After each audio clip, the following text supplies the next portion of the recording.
Assalamualaikum warahmatullahi wabarakatuh.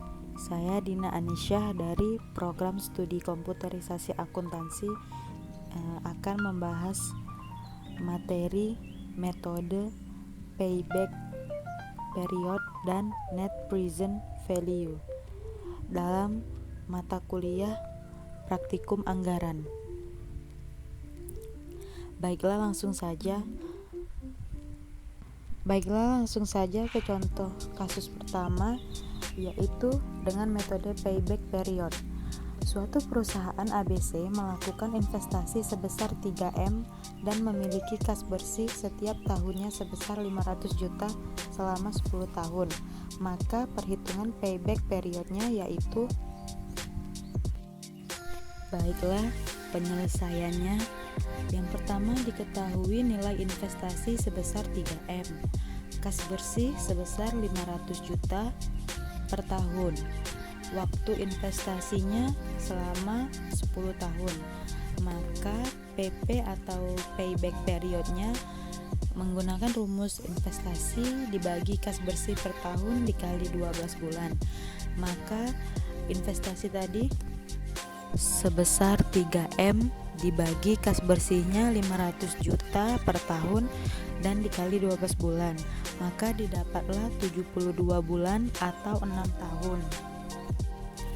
Berdasarkan perhitungan tersebut, terlihat bahwa PP yang didapatkan ialah 6 tahun dari masa investasi selama 10 tahun, sehingga dapat dikatakan bahwa layak untuk dijalankan. Bila kondisi menyatakan bahwa kas bersih setiap tahun memiliki nilai yang berbeda, maka perhitungan dilihat dari besarnya investasi dikurangi kas bersih setiap tahun. Selama hasil perhitungan masih bisa dikurangi besarnya kas bersih atau proses tahun berikutnya. Kemudian lanjut ke kasus net present value. Bila suatu perusahaan melakukan investasi sebesar 3M dan memiliki kas bersih setiap tahun sebesar 1,5M dengan masa 3 tahun dan tingkat bunga pengembalian sebesar 20%, maka perhitungan NPV-nya yaitu, diketahui nilai investasinya sebesar 3M, kas bersih sebesar 1,5M per tahun, waktu investasinya selama 3 tahun dan tingkat bunganya sebesar 20% atau 0,2 kalau didesimalkan.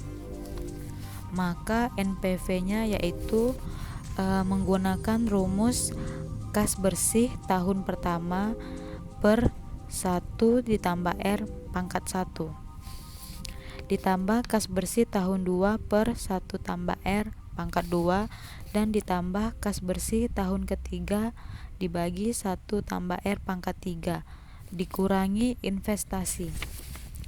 Maka kas bersih tahun pertama tadi 1,5M dibagi 1 ditambah R-nya yaitu tingkat suku bunganya yaitu 0,2 pangkat 1 ditambah 1,5M per 1 ditambah 0,2 pangkat 2 dan kas bersih tahun ketiganya tetap sama 1,5M dibagi 1 ditambah 0,2 pangkat 3 kemudian dikurangi 3M yaitu nilai investasi, maka didapatlah 1,5M per 1,2 ditambah 1,5M per 1,44 ditambah 1,5M per 1,728 dikurang 3M. Maka didapatkan hasilnya yaitu 3.159.722 juta dikurang 3M. Maka didapatkanlah 159.722.000.